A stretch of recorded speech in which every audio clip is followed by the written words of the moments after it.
Students, आज afternoon में हमने एक वीडियो बनाया था इवोल्यूशन के बारे में कि ये वो चैप्टर है, ये वो टॉपिक है बायोलॉजी का जिसमें हम लोग पढ़ते हैं कि ओरिजिन कैसे हुआ है हमारे अर्थ का, और अर्थ की ओरिजिन होने के बाद हमारा जो लाइफ का ओरिजिन हुआ है वो कैसे हुआ है।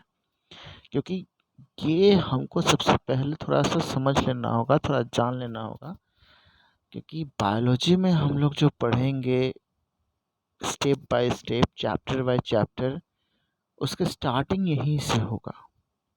तो चलिए थोड़ा लाइन बाय लाइन देख लेते हैं कि एनसीईआरटी में कैसे ये लिखा हुआ है। So evolutionary biology is the study of history of life forms on earth. मतलब ये जो बायोलॉजी का ये जो चैप्टर है, या इसका ब्रांच भी कह सकते हैं बायोलॉजी का, इसमें हम क्या स्टडी करते हैं? History of life forms on earth. मतलब डिफरेंट डिफरेंट जो लाइफ फॉर्म्स है वो कैसे क्रिएट हुआ है अर्थ के ऊपर, इसके बारे में हम जानते हैं। अब अगला लाइन क्या पूछा जा रहा है, next question, what exactly is evolution. कि इवोल्यूशन है क्या? तो क्या है देखते हैं। To understand the changes in flora and fauna that have occurred over millions of years on earth, we must have an understanding of the context of origin of life, that is evolution of earth, of stars, and indeed of the universe itself। मतलब क्या बोल रहे हैं कि change हो रहा है। क्या चेंज हो रहा है? कहाँ पे चेंज हो रहा है? किस चीज़ में चेंज हो रहा है? So flora and fauna. Flora means all the types of plants, जितने भी तरह के प्लांट्स हैं किसी एक एरिया में, किसी एक रीजन में, उनको हम फ्लोरा कहते हैं। और जितने भी तरह के एनिमल्स हैं किसी एक एरिया, एक रीजन में, एक जोन में, उसको हम फौना कहते हैं। तो अर्थ तो है कि बिलियन ऑफ ईयर्स पहले ये क्रिएट हुआ है, और लाइफ उसके बहुत दिन बाद अर्थ पे क्रिएशन हुआ है। तो ये जो मिलियंस ऑफ ईयर्स में जो ट्रांसफॉर्मेशन हुआ है, जो तरह तरह का परिवर्तन आया है, चेंजेस आया है फ्लोरा और फना में, उसके बारे में समझते हैं। और इसको समझने के लिए हमको क्या चाहिए? एक अंडरस्टैंडिंग होना चाहिए। मतलब एक एक जानकारी होना चाहिए किसके बारे में? Context of origin of life, कि आखिर तो अर्थ के क्रिएट होने के बाद इसके ऊपर लाइफ कैसे क्रिएट हुआ। तो उसमें हमको क्या देखना है कि इवोल्यूशन ऑफ अर्थ, कि अर्थ कैसे इवॉल्व हुआ। मतलब अगर हम लोग थोड़ा सा पीछे चले क्लास 6 में, तो आप सब ने ज्योग्राफी में और क्लास 8 में एक चैप्टर था आपका अबाउट यूनिवर्स। वहाँ पे हमने देखा था कि अर्थ का इवोल्यूशन सन से हुआ है, और इसके अलग अलग थियरीज हैं कि सन में एक बहुत बड़ा जोरदार विस्फोट हुआ, एक ब्लास्ट हुआ, उससे वो अलग हो गए, और उससे बाद डिफरेंट डिफरेंट प्लैनेट्स का जो है वो डेवलपमेंट हुआ या उनका फॉर्मेशन हुआ। कुछ लोग कहते हैं कि एक बहुत बड़ा स्टार पास हुआ था सन के पास से, और उस स्टार की जो गुरुत्वाकर्षण शक्ति या ग्रेविटेशनल पावर की वजह से सन का बहुत सारा पार्ट्स उससे अलग हो गया। लेकिन सन के ग्रेविटेशनल पावर के वजह से सन के जो पार्ट अलग हुए वो ज़्यादा दूर नहीं जा सके, वो सन के चारों तरफ घूमने लगे। तो इवोल्यूशन ऑफ अर्थ और दूसरे प्लैनेट, इसके बारे में थोड़ा सा हमको जानना होगा कि अर्थ ओरिजिन हुआ, फिर वो एक हॉट बॉल ऑफ गैसेस था, फायर था, फिर वहाँ से वो धीरे धीरे ठंडा हुआ और उस पर तरह तरह का चीज़ों का फॉर्मेशन हुआ। उसके बाद जो स्टार्स है उनके बारे में थोड़ा सा जानना है, और थोड़ा सा हमारे में यूनिवर्स का भी नॉलेज होना चाहिए, तभी जाके हम ये इवोल्यूशन के बारे में समझ पाएंगे। नेक्स्ट लाइन क्या है class? What follows is the longest of all the constitute and connected stories. ठीक है, ये तो हम लोग क्या है कि बहुत तरह के स्टोरीज बनाया गया है, उसमें बहुत अजीब अजीब थियरीज है, हाइपोथेसिस है, कल्पनाएं हैं, कहानियां हैं, इन सबको लेकर के, है ना, वो भी जानेंगे ये कहानियों को। This is the story of origin of life and evolution of life forms or biodiversity on planet Earth in the context of evolution of Earth and against the background of evolution of universe itself. ये stories क्या है?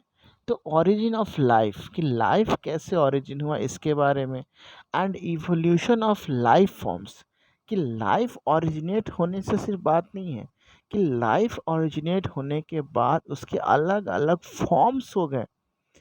ठीक है, जैसे आज हम लोग देख रहे हैं कि प्लांट्स है, एनिमल्स है। प्लांट्स के अंदर बहुत सारी वेराइटीज़ हैं। एल्गी है, ब्रायोफाइटा है, टेरिडोफाइटा है, एंजियोस्पर्म्स है, जिम्नोस्पर्म्स है। ये सारे डिफरेंट डिफरेंट वेराइटीज़ हैं प्लांट में। अगर एनिमल्स में बात करें तो बहुत ज़्यादा वैरायटी है एनिमल्स में। मिलियंस में डिफरेंट टाइप ऑफ एनिमल्स हमको मिल रहे हैं। अगर नॉर्मल बेसिस पे बात कर ले तो हम लोग खुद मैमल्स हैं, फिर रेप्टाइल्स है, एम्फीबियंस हैं, है ना।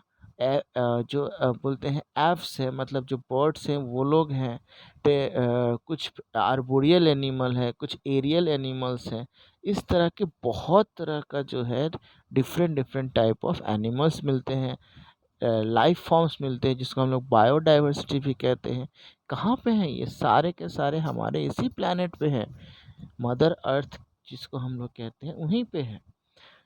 तो हमको इन सब के बारे में जानना होगा, और ये जानने से हमको क्या समझ में आएगा कि इवोल्यूशन ऑफ अर्थ, कि अर्थ का कैसे इवोल्यूशन हुआ, और भी क्या है कि यूनिवर्स का कैसे इवोल्यूशन हुआ, इसका भी हमको एक आइडिया मिलेगा। तो चलिए अब हम लोग अपने नेक्स्ट टॉपिक में चलते हैं कि ओरिजिन ऑफ लाइफ, कि लाइफ का ओरिजिन कैसे हुआ, जरा इसको समझते हैं। So when we look at stars on a clear night sky we are in a way looking back in time. मतलब क्या हो गया, क्लास 8 में आपने पढ़ा था कि सन से जो लाइट है उसको अर्थ पे आने में अप्रोक्सीमेटली 8 मिनट्स 20 सेकेंड का टाइम लगता है। तो सोनिए कि अब तो जरा सोचिए कि जो स्टार हमारे सबसे करीब है उससे अगर लाइट को ट्रैवल करके अर्थ पे आने में 8 मिनट 20 सेकेंड्स का समय लगता है, तो जो स्टार्स इससे भी बहुत दूर हैं उनसे कितना टाइम लगेगा? ऑब्वियसली बहुत टाइम लगेगा। अब उसके बाद क्या बोल, देखो, स्टेलर डिस्टेंसेस आज measured in light years. Stellar distances मतलब जो डिस्टेंस बिटवीन टू स्टार्स, मतलब स्टार के बीच में जो डिस्टेंस मेजर करते हैं उसको हम लोग जिस यूनिट में मेजर करते हैं उसको कहते हैं लाइट ईयर्स। मतलब लाइट जो है वो एक साल में जितना डिस्टेंस ट्रैवल करती है उसको हम लोग कहते हैं लाइट ईयर्स। तो अब क्या है कि मान लो एक स्टार से लाइट चली। अब जैसे सन का एग्जांपल लेते हैं कि सन से लाइट ने ट्रैवल करना शुरू किया तो उसको अर्थ पे आते आते 8 मिनट लगा। इसका मतलब कि जब हम उस लाइट को देख रहे हैं, इसका मतलब क्या है, हम 8 मिनट पास्ट में हैं, पीछे हैं, अतीत में हैं, अभी नहीं है, पीछे का समय देख रहे हैं।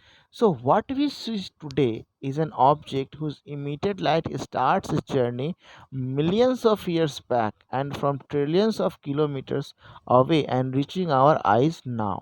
मतलब क्या है कि अगर किसी स्टार जो सन से भी दूर है वहाँ से अगर लाइट आ रहा है तो वो क्या है, सालों लाखों सालों का वो जर्नी तय करके आ रही है।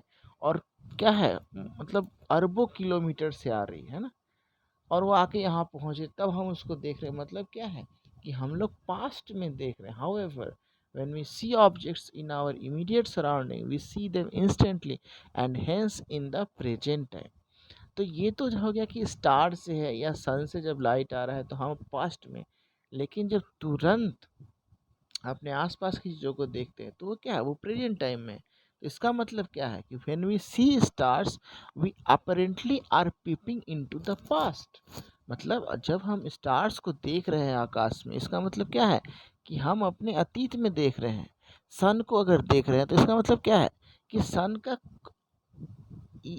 प्रेजेंट फॉर्म नहीं देख रहे हैं, बल्कि 8 मिनट पहले सन कैसा दिख रहा था वो देख रहे हैं हम।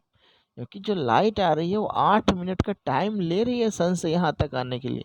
और हम लोग जानते हैं कि लाइट जब हमारे आंखों पे पड़ेगी, रेटिना पे ऑब्जेक्ट फॉर्मेशन होगा तभी हम देख पाएंगे। तो हम 8 मिनट पीछे का सन को देख रहे हैं, प्रेजेंट सन को नहीं देख रहे हैं।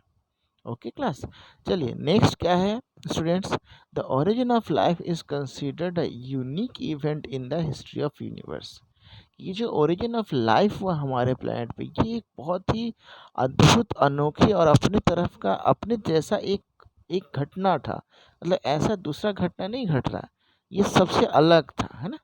अब क्या बोल रहे हैं कि द यूनिवर्स इज वास्ट। हम लोग सबको ही जानते हैं कि यूनिवर्स क्या है, बहुत विशाल है, बहुत बड़ा है। इसी से पता चलता है कि हमारा सोलर सिस्टम क्या है, एक बहुत ही छोटा सा सोलर सिस्टम है, हमारी गैलेक्सी जिसको मिल्की वे कहती है।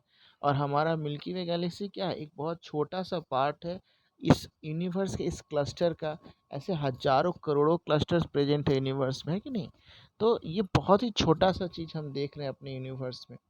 Relatively speaking, the Earth itself is almost only a speck. Only a speck मतलब एक छोटा सा पार्टिकल, एक छोटा सा टुकड़ा है यूनिवर्स का। इससे कोई मतलब वैल्यू भी नहीं है यूनिवर्स के सामने, इतना बड़ा हमारा यूनिवर्स है।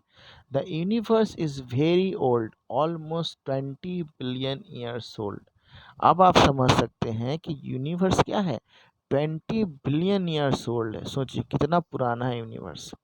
Huge clusters of galaxies comprise the universe. और हमारे यूनिवर्स क्या है, बहुत सारी गैलेक्सीज से मिलके बना हुआ है ना। इतना मतलब बड़ा यूनिवर्स है जिसका कल्पना करना बहुत मुश्किल हो जाता है हमारे लिए। Galaxies contain stars and clouds of gas and dust. Galaxies में क्या है, बहुत सारे स्टार्स हैं, और क्या है, गैस और डस्ट का क्लाउड्स है। आप लोगों ने क्लास 8 में ऑलरेडी पढ़ लिया है एक चैप्टर जो यूनिवर्स के बारे में था। वहाँ पे अपने सारे कॉन्सेप्ट्स पढ़े होंगे कि स्टार्टिंग में क्या है, ये गैस और डस्ट ही रहता है, और ये धीरे धीरे आपस में रबिंग करते करते करते करते क्या करते हैं, बहुत ज़्यादा एनर्जी प्रोड्यूस कर देते हैं। और फिर वहाँ पे एक बहुत जोरदार क्या होता है, विस्फोट होता है, धमाका होता है, और धीरे धीरे वो चारों तरफ फैलने लगते हैं। ठीक है, तो इसी को क्या कह रहे हैं, considering the size of universe earth is ended a speck. मतलब यूनिवर्स के सामने अर्थ का क्या है, कोई वैल्यू ही नहीं, एक छोटा सा टुकड़ा है। The big bang theory attempts to explain to us the origin of universe. एक थ्योरी है बिग बैंग, जिसमें कहा गया कि यूनिवर्स क्या है, एक बहुत छोटे से पॉइंट से स्टार्ट होता है। उस पॉइंट पे क्या था, ये गैसेस थे, डस्ट थे, और सब आपस में रब कर रहे थे। और रब करते करते क्या हो गया, एक बहुत बड़ा एनर्जी का धमाका हुआ, और क्या हो गया, वहाँ से यूनिवर्स क्रिएट हुआ। और ये चारों तरफ क्या क्या फैलता जा रहा है, अभी भी ये फैलता जा रहा है, still now it is expanding. It talks of a singular huge explosion unimaginable in physical terms. मतलब ये इतना बड़ा जो आपका ह्यूज एक्सप्लोजन था, धमाका था, कि फिजिकल टर्म्स में उसको इमेजिन नहीं किया जा सकता, है ना। जैसे आप सोच लो कि एक जो बड़ा सा बॉम्ब आप फोड़ते हो दिवाली के समय में, तो उसको आप इमेजिन कर सकते हो कि ये कितना बड़ा धमाका होगा, क्या हो सकता है, बट ये अनइमेजिनेबल था, इसको इमेजिन ही नहीं किया जा सकता है। The universe expanded and hence the temperature came down. अब ये जब जोरदार एक्सप्लोजन हुआ और यूनिवर्स फैलने लगा, तो धीरे धीरे क्या हो गया, जो यहाँ पे एनर्जी था, हीट था, वो धीरे धीरे क्या हो गया, हल्का ठंडा होने लगा। Hydrogen and helium formed some time later. कुछ समय बाद हाइड्रोजन और हीलियम का फॉर्मेशन हुआ। The gases condensed under gravitation and form the galaxies of the present universe. तो जैसे जैसे ठंडा होते गया, गैसेस के मॉलिक्यूल्स धीरे धीरे आपस में करीब आते गए, और जो ग्रेविटेशन का पावर था कि हर मॉलिक्यूल, हर एक पार्टिकल दूसरे पार्टिकल को अपने तरफ क्या करते हैं, अट्रैक्ट करते हैं। इसी प्रिंसिपल पे डिपेंड करके गैलेक्सीज का फॉर्मेशन हुआ। In the solar system of the Milky Way galaxy, earth was suppose to have been formed about 4.5 billion years ago. तो जब गैलेक्सीज बना, हमारा मिल्की वे गैलेक्सी बना, तो अबाउट 4.5 बिलियन ईयर्स अगो क्या फॉर्मेशन हुआ, हमारा अर्थ का फॉर्मेशन हुआ। ठीक है, there was no atmosphere on early earth. Early earth पे क्या था, कोई भी एटमोस्फियर नहीं था। इसका मतलब क्या है कि सनलाइट जो है, अल्ट्रा वायलेट सनलाइट है, वो डायरेक्ट अर्थ पे आती थी। ठीक है। Water vapour, methane, carbon dioxide and ammonia released from molten mass covered the surface. तो जो हमारा अर्थ का ऊपर वाला सरफेस था वो क्या था, मॉल्टेन था। मॉल्टेन मतलब पिघला हुआ। और वहाँ से क्या रिलीज हो रहा था, water vapour, methane, carbon dioxide और अमोनिया। और ये सब किस फॉर्म में थे, तो गैस के फॉर्म में। क्यों, क्योंकि हीट इतना ज़्यादा था कि किसी भी चीज़ को वो लिक्विड बनने ही नहीं दे रहा था। क्यों ऐसा हो रहा, देखते हैं जरा सा। The ultraviolet rays from the sun broke up water into hydrogen and oxygen. जो वाटर वेपर था उसको क्या कर रहे थे अल्ट्रावायलेट रेज, उसको हाइड्रोजन और ऑक्सीजन में वो तोड़े जा रहे थे। वाटर के मॉलिक्यूल को वो जो भी मॉलिक्यूल मिलता था उसको तोड़ देते थे। And the lighter H2 escaped, और जो हल्का हाइड्रोजन गैस था वो क्या था, वो ऊपर चला जा रहा था। Oxygen combined with ammonia and methane to form water. अब ये जो ऑक्सीजन नीचे बच जाता था हमारा, ये क्या था, अमोनिया और मीथेन से रिएक्ट करके वाटर बना रहे थे, कार्बन डाइऑक्साइड और दूसरे गैसेस बना रहे थे। ठीक है। अब जैसे जैसे हमारा ओजोन, हमारा जो अर्थ का जो लेयर था वो ठंडा होते गया, तो ओजोन लेयर का भी फॉर्मेशन वहाँ हो गया। As it cool the water vapour fell as rain. अब जैसे जैसे अर्थ ठंडा हुआ तो वाटर वेपर क्या हो गया, वो भी धीरे धीरे ठंडा होने लगा, कंडेंसेशन की प्रोसेस हुई और रेन ड्रॉप्स जो है अर्थ सरफेस पे आने लगा to fill all the depressions and form oceans. तो जितने भी बड़े बड़े गड्ढे थे सारा पानी उसमें जमा हो गया और फॉर्मेशन किसका हो गया, ओशंस का। अब क्या हो गया, life appeared 500 million years after the formation of earth. मतलब अर्थ के फॉर्मेशन, मतलब अर्थ के बनने के 5 मिलियन ईयर्स के बाद, सॉरी 500 मिलियन ईयर्स के बाद हमारा जो है वो अर्थ का फॉर्मेशन हुआ। That is almost 4 billion years अगो। मतलब इतना अर्थ का ऐसा कंडीशन था कि लाइफ को अपीयर होने में 500 मिलियन का टाइम लग गया।